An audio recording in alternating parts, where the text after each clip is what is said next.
সবাইকে স্বাগত দীপ্ত সংবাদের সাথে রয়েছে দোলা ডলরের। শুরুতেই জানাবো সংবাদ শিরোনাম। শিশু রামিসা ধর্ষণ ও হত্যা মামলায় সোহেল ও স্বপ্নার বিরুদ্ধে আদালতে অভিযোগপত্র দাখিল। রাজধানীর পশুর হাটে বাড়ছে ক্রেতা সমাগম, বেচাকেনা এখনো কম, চড়া দামের অভিযোগ। ফরিদপুরে বাস ও অ্যাম্বুলেন্সের মুখোমুখি সংঘর্ষ, একই পরিবারের 4 জন সহ 5 জনের মৃত্যু।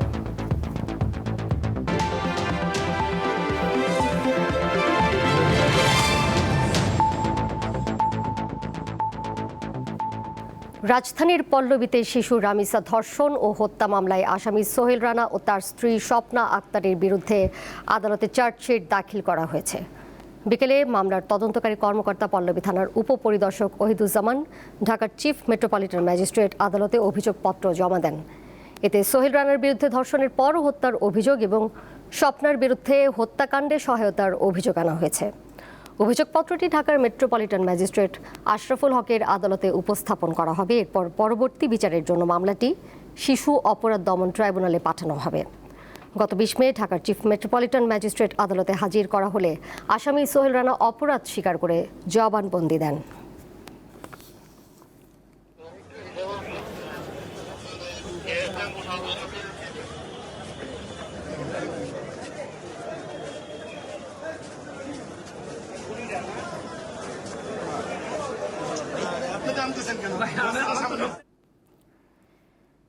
দেশের অর্থনীতি এবং জাতীয় নিরাপত্তার জন্য টেকসই জ্বালানি খাত সম্প্রসারণ জরুরি বলে জানিয়েছেন প্রধানমন্ত্রী তারেক রহমান।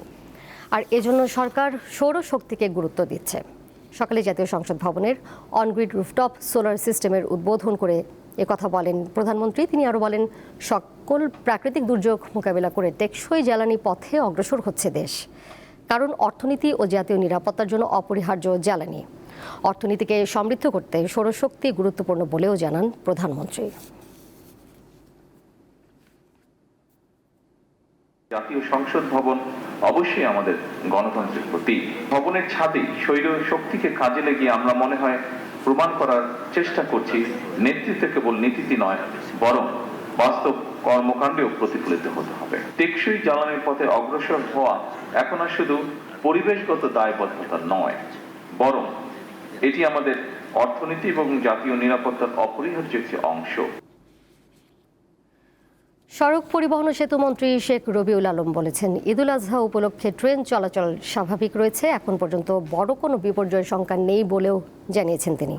রবিবার ঢাকা রেলওয়ে স্টেশন পরিদর্শন শেষে সাংবাদিকদের সঙ্গে আলাপকালে এসব কথা বলেন রেলমন্ত্রী। তিনি আরও বলেন, সকাল থেকে 3টি ট্রেন কিছুটা বিলম্বে ছেড়েছে।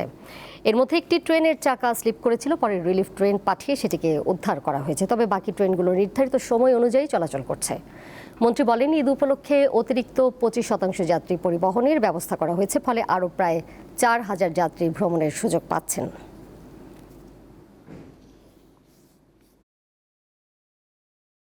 ট্রেন লাইনের উপর প্রচুর খড়, ওটাকে বলা হয় ধানের অবশিষ্ট অংশ আর কি, খড় আমাদের এলাকায় যেটা বলে, সেটা নেড়ে দেয় আর কি, শুকানোর জন্য দিয়ে দেয়, তাতে স্লিপ করেছে হুইল। ওই কারণে একটু 2টা ট্রেন সম্ভবত দিলে হয়েছে, 2টি বা 3টি।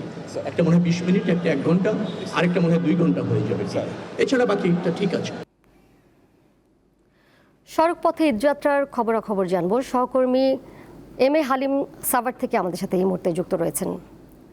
হালিম, মহাসড়কে যানজট দেখতে পাচ্ছেন কিনা, এবং ঈদ উপলক্ষে যে ঈদ যাত্রা যে নির্বিঘ্ন করার জন্য প্রশাসন উদ্যোগ নিয়েছে সেটি কেমন দেখতে পাচ্ছেন? জি, আমি কিন্তু এখন পর্যন্ত ঢাকা রিচা এবং নবীনগর চন্দ্রা মহাসড়কে তেমন যানজট দেখতে পাইনি। আপনি জানেন দুলা, এটি কিন্তু একটি শিল্প অধ্যুষিত এলাকা, এবং আজকে যেমনটি আমরা জানতে পেরেছি যে শিল্প পুলিশের মাধ্যমে এখানে মূলত আজকে 7% মতো এই পোশাক কারখানা ছুটি দেওয়া হয়েছে, এবং আগামীকালকে 50% এবং পরশুদিন কিন্তু 100% পোশাক কারখানা ছুটি দেওয়া হবে। এবং তখনই আমরা দেখতে পাই প্রত্যেক বছর যে এই গার্মেন্টস যে শিল্প কারখানার যে শ্রমিকরা রয়েছে তারা যখনই এই ছুটি শেষ হওয়ার পরই বাড়ি যাওয়ার জন্য চেষ্টা করে, তখনই কিন্তু এই মহাসড়কগুলোতে যানজট তৈরি হয়। এই মুহূর্তে আপনি যেটি দেখতে পাচ্ছেন, যেটি আমি রয়েছি, এটি সাভারের নবীনগর মহাসড়ক, এবং মহাসড়কে কিন্তু স্বাভাবিক যে চাপ যানবাহনের সেই চাপগুলো আমরা দেখতে পেয়েছি। এবং এছাড়া যারা আপনি জানেন যে সরকারি যারা চাকরিজীবী তাদের কিন্তু আজকে শেষ কর্মস্থল, এবং অনেকে যেটি রাতের দিকে বাড়িতে যাবে। এবং হাইওয়ে পুলিশ যেমনটি এই বিষয়ে বলেছেন যে আজকে দূরপাল্লার যে পরিবহনগুলো সেগুলো মূলত রাতেই রওনা হবে, তখন কিন্তু এই মহাসড়কে যানজটের যে পাল্টাতে পারে। এবং সেই সাথে মহাসড়ক এখন দেখতে পাচ্ছেন যে পশুবাহী যে ট্রাকগুলো সেগুলো কিন্তু রাজধানীমুখে প্রবেশ করতে শুরু করেছে। এবং এখন থেকেই কিন্তু আজকে দুপুরের পর থেকে কিন্তু পশুবাহী যে হাটগুলো রয়েছে এবং পশুর হাটগুলো সেগুলো কিন্তু জমজমাট হবে, এবং বিভিন্ন জেলা থেকে কিন্তু এই পশুবাহী ট্রাকগুলো আসবে। এবং সেই সাথে কিন্তু আজকে রাত থেকে মূলত ঈদের যে নারীর টানে বাড়ি ফেরা যেটা আমরা বলি সেখানে যাওয়া শুরু করবে। এবং সব মিলিয়ে যদি আপনাকে বলি যে এই শিল্পাঞ্চল সাভার এবং আশুলিয়া যে আগামীকালকে যে পোশাক কারখানাগুলো অর্ধেক ছুটি হবে, তখন কিন্তু মূল যে চাপটি সেটি শুরু হবে, এবং পরশুদিন কিন্তু এই চাপটি অব্যাহত থাকবে। সব মিলিয়ে এখন পর্যন্ত মহাসড়কে কিন্তু স্বাভাবিক যে চলাচল যানবাহনের সেটি আমরা দেখতে পাচ্ছি। তো এই ছিল আমার কাছে সর্বশেষ। দোলা। হালিম, আপনাকে ধন্যবাদ। গাজীপুরের খবর জানবো, সহকর্মী জাহাঙ্গীর আলম যুক্ত হয়েছেন আমাদের সাথে। জাহাঙ্গীর, আমরা সাভারের নবীনগরের চিত্র দেখতে পাচ্ছিলাম, আপনি যে মহাসড়কে রয়েছেন সেখানকার এখনকার কি পরিস্থিতি দেখতে পাচ্ছেন, এবং বাসের টিকিট পাওয়া নিয়ে বা ভাড়া নিয়ে কি যাত্রীদের কোনো অভিযোগ পেয়েছেন কিনা?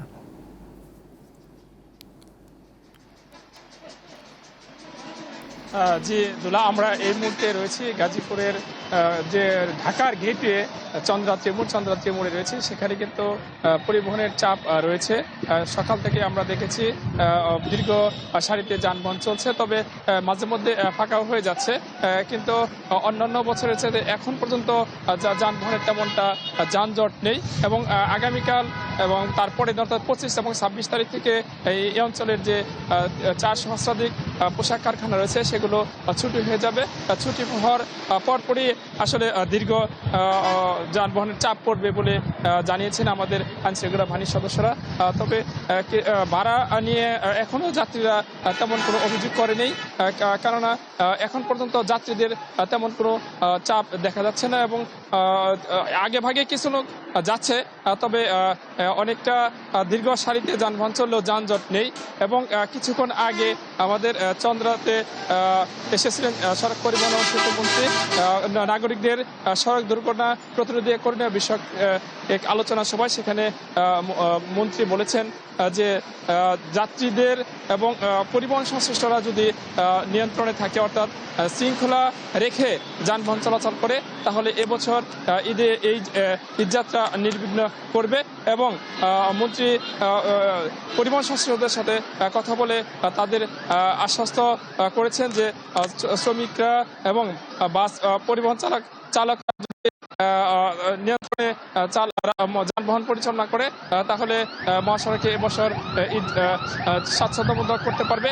এবং হাইওয়ে পুলিশ সুপার জানিয়েছেন যাতে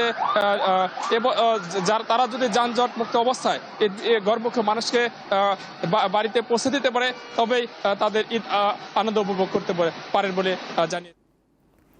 মহাসড়কের পরিস্থিতি জানছিলাম সহকর্মী জাহাঙ্গীর আলমের কাছ থেকে, তিনি যুক্ত ছিলেন গাজীপুর থেকে। এবারে যাচ্ছি পশুর হাটের খবরে। রাজধানীর হাটে দেশের বিভিন্ন স্থান থেকে কোরবানির পশু আসছে, বাড়ছে ক্রেতা সমাগম। তবে বেচাকেনা এখনও কম, দাম বেশ চড়া বলে মনে করছেন ক্রেতারা। হাটের নিরাপত্তায় কঠোর নজরদারি করছে আইনশৃঙ্খলা রক্ষাকারী বাহিনীর সদস্যরা। কোরবানির পশুর হাটের সেই চিরচেনা দৃশ্য এখন ঢাকায়। দেশের উত্তর দক্ষিণ ও দক্ষিণ পশ্চিমাঞ্চল সহ বিভিন্ন এলাকা থেকে হাজার হাজার গরু, ছাগল, মহিষ ও ভেড়া আসছে নগরীর স্থায়ী ও অস্থায়ী হাটগুলোতে।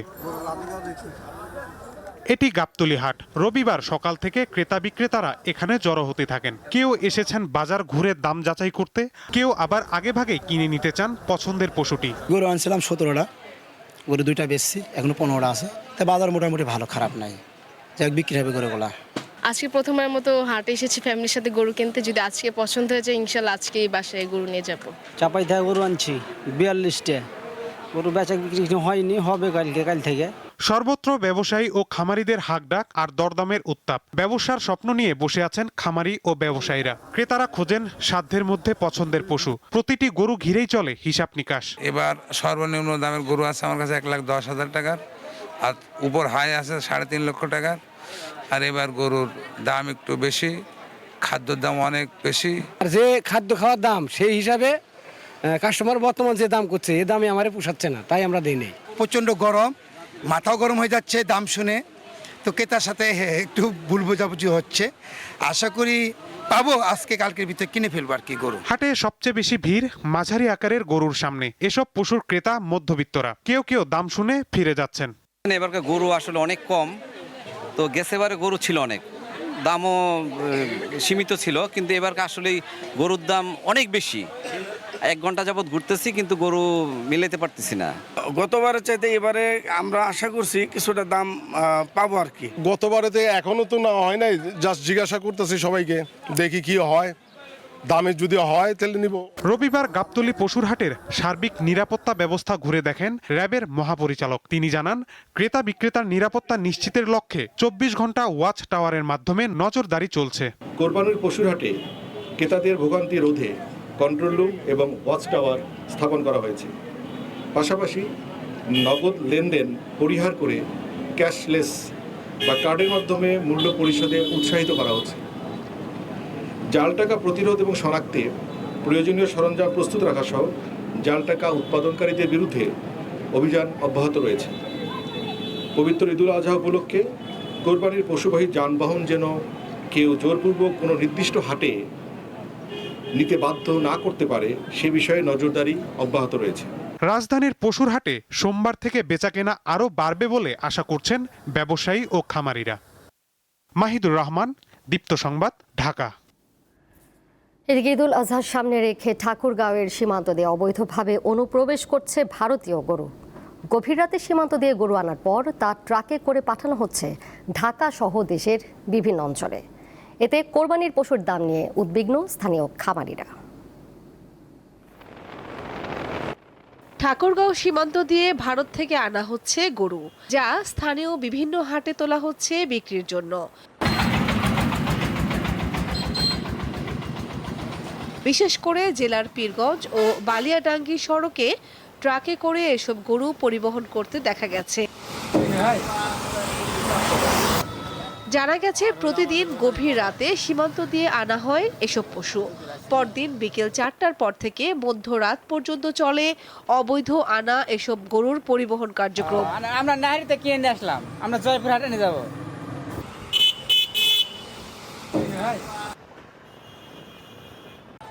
স্থানীয়দের অভিযোগ, ভারতীয় গরু এর মধ্যে লাহিড়ীহাট সহ স্থানীয় বাজারগুলোতে বিক্রি হচ্ছে। এর প্রভাব পড়েছে পশুর দামে। সরবরাহ বেড়ে যাওয়ায় কমেছে গরুর দাম। আমরা দেখতেছি যে বিভিন্নভাবে বর্ডারে রাতে অন্ধকারে কালোবাজারি গরু পাচার হচ্ছে, যেতে এই জন্য আমাদের খামারিগুলার খুব ক্ষতিগ্রস্ত হচ্ছে এবং আমরা সঠিক দামে ন্যায্য মূল্যে গরু বিক্রি করতে পারছি না। গরুর যে অবস্থা, ওই ভারতের গরু আসে, আমার বাংলাদেশের গরুর দাম কমে গেছে। যে গরুর দাম 1 লক্ষ টাকা, সেই গরু বলে 90,000। এই জন্য আমরা ব্যবসায়ীরা অনেক টাকা লস খেয়ে গেছি। গরু কিনা 90, খরচ 20,000, 1,10,000, গরু বলতেছে 1 লাখ ভাঙে। তাহলে কৃষক কিভাবে গরু পালবে? ইন্ডিয়ান গরু ঢুকাতে 2,05,000 গরু বেচলাম 1,90,000-তে। সীমান্তে ভারতীয় গরু আসার বিষয়ে কথা বলতে রাজি হননি বিজিবি ও জেলা প্রশাসনের কেউই। তবে প্রমাণ দেখে ব্যবস্থা নেওয়ার আশ্বাস দিয়েছেন জেলা প্রশাসক। কামরুন নাহার, দীপ্ত, বার্তাকক্ষ। ফরিদপুরের নগরকান্দা উপজেলার শঙ্করপাশা এলাকায় বিআরটিসির একটি বাস ও অ্যাম্বুলেন্সের মুখোমুখি সংঘর্ষে একই পরিবারের 4 জন সহ 5 জন নিহত হয়েছেন। সকাল 10:30টার দিকে এই দুর্ঘটনা ঘটে। নিহতরা হলেন অ্যাম্বুলেন্স ড্রাইভার কাউসার, জাহাঙ্গীর মোল্লা, নিহত জাহাঙ্গীরের স্ত্রী মাজেদ আক্তার, খুরশিদা বেগম এবং অসুস্থ থাকা আলমগীর হোসেন মোল্লা।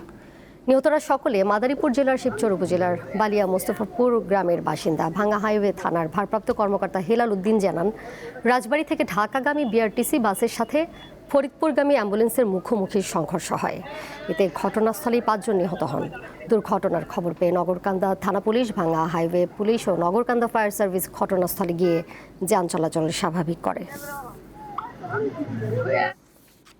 এবার কেওয়াই স্টিল চট্টগ্রাম সংবাদ।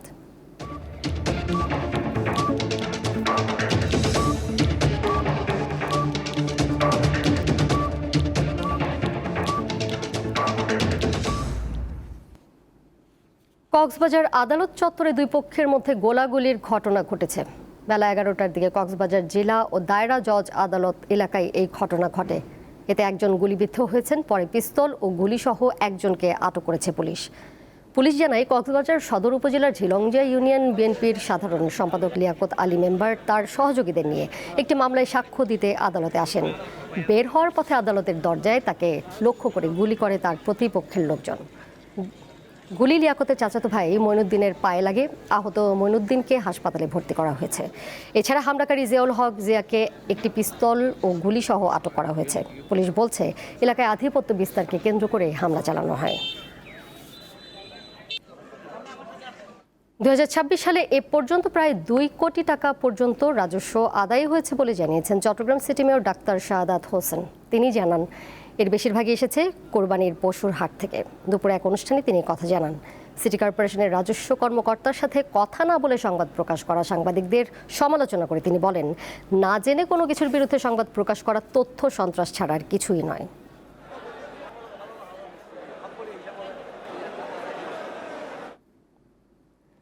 শেষ করব দীপ্ত সংবাদ, যাবার আগে শিরোনামগুলো জেনে দিব আরও একবার।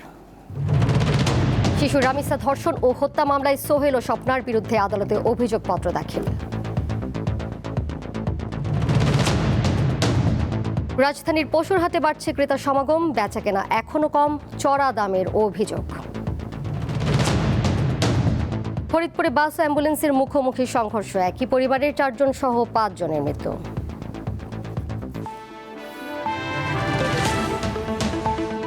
এই ছিল এখনকার মতো। পরের সংবাদ দেখবেন সন্ধ্যা 6টা 40 এছাড়াও আরও তথ্য এবং বিনোদনের নানা খবর জানতে যুক্ত থাকুন দীপ্ত ডিজিটাল প্ল্যাটফর্মে। সবাইকে ধন্যবাদ এতক্ষণ সাথে থাকার জন্য।